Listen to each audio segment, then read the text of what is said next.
On Wednesday, January 29th, the MTA board officially approved the long-awaited Queens Bus Network redesign, a transformative overhaul that promises to bring more efficient and reliable bus service to New York City's largest and most bus-reliant borough. This redesign is the second of 3 major bus network overhauls planned by the MTA.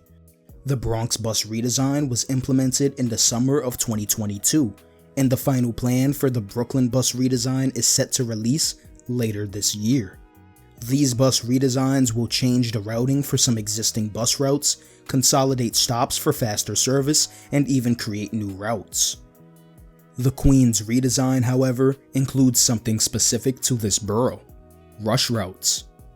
This new route type is intended to reduce travel times for riders going to and from areas of Queens far from rail transit.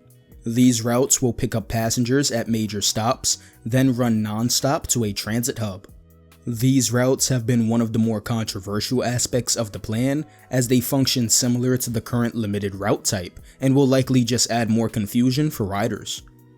There are a number of really good changes in the plan though, and the reduction of stops and turns on some routes is definitely welcome. The redesign will start implementation between June and August of this year. If you're interested in learning more about what's changing, a link to the Queens Bus redesign will be provided in this video's description. If you would like to see more transit news videos like this one, consider supporting us by liking the video and subscribing to the channel. Thanks for watching.